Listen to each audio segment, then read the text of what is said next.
பொண்ணு பேசினா, நல்லா பேசினா, கேட்டுப்பாரு. நான் கேட்கும் போது அவ சொல்லல சார். இப்போ அவங்க அம்மா சொல்ற சந்தோஷம் இல்லைன்றாங்க.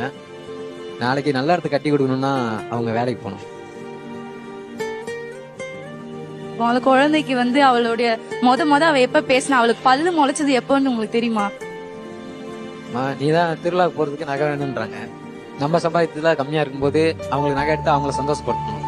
பின்னாடி நம்ம குழந்தையோட லைஃப் நல்லா இருக்கிறதுக்கு நம்ம இப்பயே உழைக்கணும். உடம்புல தெம்பு இருக்கும்போது இப்பயே உழைச்சிக்கிட்டா நாளைக்கு பின்னாடி சந்தோஷமா இருக்கலாம். அது நீங்க சேர்ந்து உழைங்க, நீங்களே கஷ்டப்படுங்க. எங்களையா சேர்ந்து கஷ்டப்படுத்த வைக்கிறீங்க?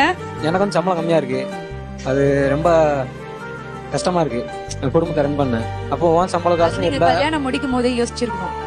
அதெல்லாம் ஓப்பனா சொல்ல முடியாது. கல்யாணத்துக்கு முன்னாடி யார் சொல்லி அப்ப எங்க கிட்ட மறைக்கிறீங்க தானே அர்த்தம்? மறைக்கனாலும் ஏமாத்தி கல்யாணம் சூழ்நிலைக்கு தகுந்த மாதிரி மாற வேண்டி இருக்குல்ல நிறைய.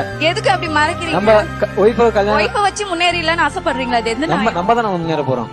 எனக்கு அவர் பேசுறதுன்னு பார்க்கல, அவர் ஒன்றும் ஒய்ஃப் மூலமா முன்னேறணும்னு திட்டம் போட்ட ஆள் மாதிரி தெரியுது. எனக்கு என்ன புரிய, நான் திருவிழாவுக்கு போறதுக்கு நகையும் கேட்பேன் அப்படிங்கிறீங்க. ஆனா இவ்வளவுதான் அவரால் சம்பாதிக்க முடியுங்கிற சூழல் தான் அவருக்கு இருக்கு அப்படின்னா அதுல பங்கெடுத்துக்க வேண்டிய பொறுப்பு உங்களுக்கு இருக்குதானே? என்னடா